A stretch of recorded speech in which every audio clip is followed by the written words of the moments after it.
Rayadurgam police station పరిధిలో YouTuber Komali ఆత్మహత్య చేసుకున్న ఘటన స్థానికంగా కలకలం రేపుతోంది.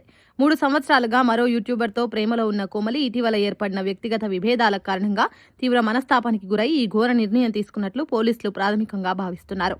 మణికొండ చిత్రపురి కాలనీలో తమ మామ ఇంట్లో నివాసం ఉంటున్న కోమలి మల్లారెడ్డి యూనివర్సిటీలో బీఎస్సీ చదువుతూ పార్ట్ టైంగా యూట్యూబ్ వీడియోలు చేస్తూ గుర్తింపు పొందింది. సాఫ్ట్వేర్ ఉద్యోగం చేస్తూనే యూట్యూబర్గా రాణిస్తున్న అఖిల్ రెడ్డితో కోమలికి ఏర్పడిన పరిచయం ప్రేమగా మారి 3 ఏళ్ల పాటు కొనసాగింది. అయితే ఇరు మధ్య విభేదాలు తలెత్తడంతో గత సంవత్సరం నుంచి ఇద్దరు విడిపోయినట్లు సమాచారం. ఈ క్రమంలో గతంలో కూడా కోమలి ఆత్మహత్యకు ప్రయత్నించగా కుటుంబ సభ్యులు సకాలంలో స్పందించి ఆమె ప్రాణాలను కాపాడారు. అయినప్పటికీ అఖిల్ను మర్చిపోలేకపోయిన కోమలి 2 రోజుల క్రితం ఫోన్ చేయగా ఇద్దరి మధ్య వాగ్వాదం జరిగినట్లు తెలుస్తోంది. దీంతో తీవ్ర మనస్తాపానికి గురైన కోమలి సోమవారం చిత్రపురి కాలనీలోని ఇంట్లో ఎవరూ లేని సమయంలో ఫ్యాన్కు చీరతో ఉరివేసుకుని ఆత్మహత్య చేసుకుంది.